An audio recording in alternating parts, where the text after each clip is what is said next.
দেখো বন্ধুরা, আমার মেয়ে আম কাটছে। কিরকম করে আম কাটছে?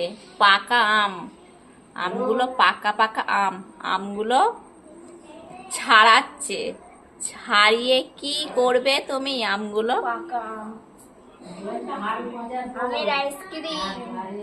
আমের আইসক্রিম বানাবে আমার মেয়ে। এখন গরম তো, তাই আইসক্রিম বানাবো। আমি কোনোদিনও আমের আইসক্রিম বানাই না। আমার মেয়ে আমাকে আমের আইসক্রিম বানিয়ে খাওয়াবে। দেখি কিরকম ভাবে আমের আইসক্রিমটা বানায়। আমগুলো এবার মিক্সারেতে আমি পেস্ট করে নেব।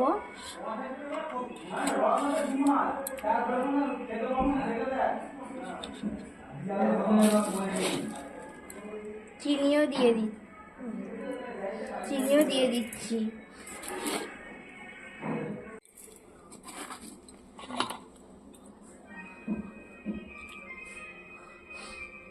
দেখো মিক্সিতে আমি বেটে নিলাম। এই দেখো, এখনো আম আছে, আবার দেবো। এটি ঢেলে নিই। আমটা পেস্ট হয়ে গেল, এবার আমি এটা ফ্রিজে বসাবো। দেখো, আইসক্রিমের ট্রে নেই বলে কিসে বসাচ্ছে। দেখো, আইসক্রিমের কাপে বসাচ্ছে। অনেকক্ষণ হয়ে গেছে। আমার মেয়ের স্পেশাল স্পেশাল আইসক্রিম তোমরা একটু দেখো। আমার মেয়ে স্পেশাল আইসক্রিম করেছে। আইসক্রিমটা শুধু কি কি দিল তোমাদেরকে তখন দেখানো হয়েছে।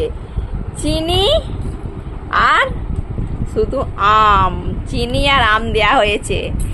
আর আইসক্রিম খেতে গেলে কিসের ডান্ডি হয় গো? একটু তোমরা বলবে। আমার মেয়ে যে আইসক্রিমটা বানিয়েছে কিসের ডান্ডি করেছে একটু তোমাদেরকে দেখাচ্ছি, দেখবে।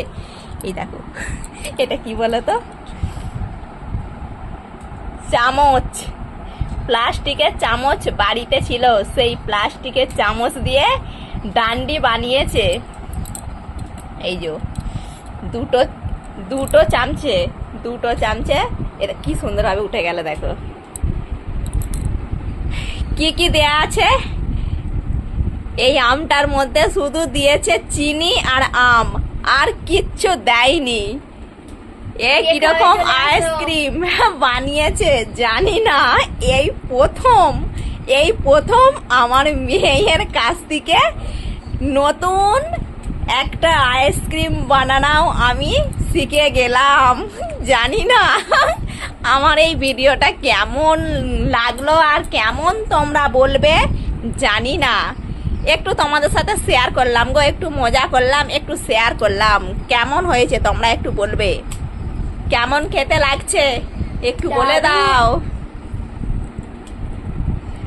এনাও খেয়ে দেখো।